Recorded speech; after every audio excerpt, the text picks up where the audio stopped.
หมายสูงถึงพี่น้องเฮาเขาที่ในของ YouTube งาเลินอ่อนดังเซิงอยู่ค่ะอ้อเฮาค่ะวันมื้อในก็ตกแม่นยาในวันที่17เดือนธันวาคมปี2แห่งปลาย23เสตอนตาวันมื้อในเตก็เฮาค่ะอ่อนกันมาถ่อมยินด้วยข่าว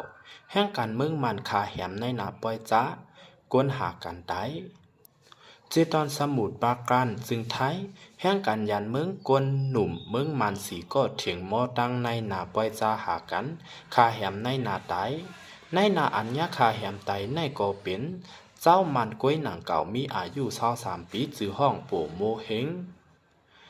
มันใจย้อนเงินตีแห่งกันเสลาดว่าเดหากปันกันก้วยกะซ้ำอ่ำไลกันแลก้นหนุ่มจื้อหากกันนั่นมาย้อนเงินคืนถึงที่เป็นศพเป็นความผิดมอกันแลก้นหนุ่มคาแหมก้นหากันตายไว้นั่นเอากว่าเหยียดห้องไว้ตีตึกคอนโดจัน2ห้อง231อันมีในกิ่วซอยเทศบาลปางปูปางปูใหม่เจเว้งเมืองเจตอนสมุทรปราการจึงไทยเมื่อในวันที่12เดือนธันวาคมปี2แห่งปลาย23ย้ำกลางในเกามองขึงในสืบข่าวไทยโพสต์ออกไว้หนังไหนไผ่เจ้าหน้าที่ไทยกดทัดเท็จทำถึงติ้งยอบลายกวนอันป่นแป่นทั้งหมดมี4ก้อใน4ก้อนั้น1ช่วยหนองอายุ24ปี2จินมินอูอายุ26ปี3ลามินตู่อายุ20ปี4ป่ายโซอายุ20ปีตั้งเสียงเป็นก้นเมืองโฮมตุ้มเตียนเอาโตตายในนาโปโมเฮงสืบส่งไว้นั่นเป็นห้องของช่วยหนองหนุ่มใจ4ก้อนในโฮมกันวางแผนห้องในนามาตีห้องเสียขาดตาย8วันไหนช่วยน้องก็อันแต่งในนั้นนั่น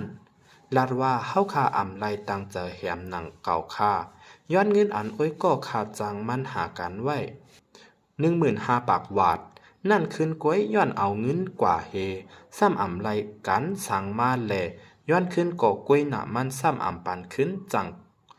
ความนำกันเสถึงตีป่นตีนป่นมือจนเป็นเจื้องไหนอ้อ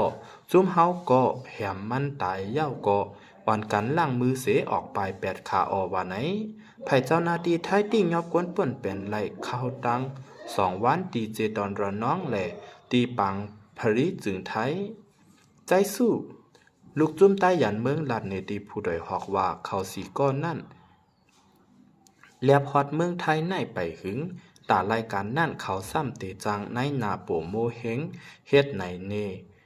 ก้วยหนาในนาซ้ำเอาเงินกว่าหลายๆเข้าตั้งหมอก2วงเกาะซ้ำอ่ำไลการสังแลจังความนำกันเซจังเป็นไหนมานั่นเย้าป้อเป็นไรเต้ป้อว่าอ่ำหาการปันเปิ้นไรเต้อย่าเอาเงินเปิ้นหลายๆเจิ้งไหนก็บอกคนเจอตึกมาเมืองไทยในอ่ำมีเงิน